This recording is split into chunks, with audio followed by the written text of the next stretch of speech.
2025 යන කාලය අතරතුර ශ්‍රී ලංකාව තුළ ලෝක පූජිත නායකයෙක් බිහිවන බව බලංගොඩ ආනන්ද මෛත්‍රී හිමියන් ඉතා විශ්වාසයෙන් ප්‍රකාශ කළා තියෙනවා.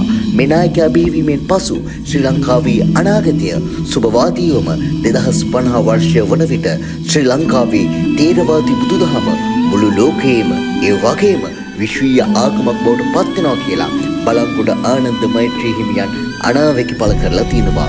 ඒ අනුව ශ්‍රී ලංකාවට නුදුරු අනාගතයේදීම මුළු ලෝකයේම බලකීර්තිය බවට පත්වන බවත් බලවත්වම නැගී සිටින බවත් උන්වහන්සේගේ අනාවැකි තුළ ඇතුළත් කාරණා තුළින් කියවෙනවා. ප්‍රබල ආධ්‍යාත්මික නායකයන් නිසා තුන්වන ලෝක යුද්ධයෙන් ශ්‍රී ලංකාවට කිසිදු ආපදාවක් නොවන බවත් උන්වහන්සේගේ අනාවැකි වල සඳහන් කර තිබෙන බව ඔබට මතක් කළ යුතුමයි.